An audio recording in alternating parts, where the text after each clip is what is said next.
Представям ми коктейла White Rush. Авторски коктейл.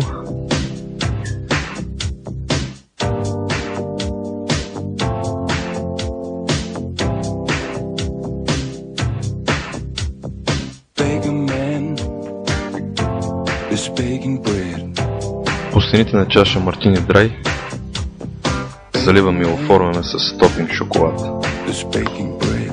След това директно вътре в чашата изсипваме 15 мл коняк Корвозия.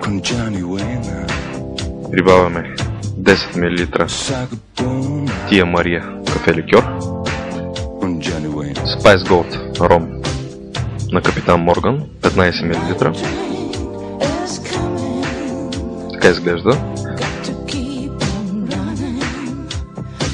След това доливаме чашата догоре с топло мляко, вдигнато на пара. Догоре напълваме чашата.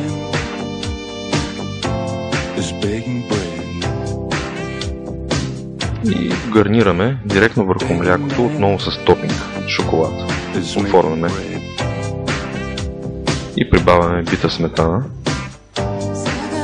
Украсяваме и най-накрая шоколадови пръчици. И това е коктейлът авторски на Алехандро Лейбъл за празничните дни White Rush. На здраве!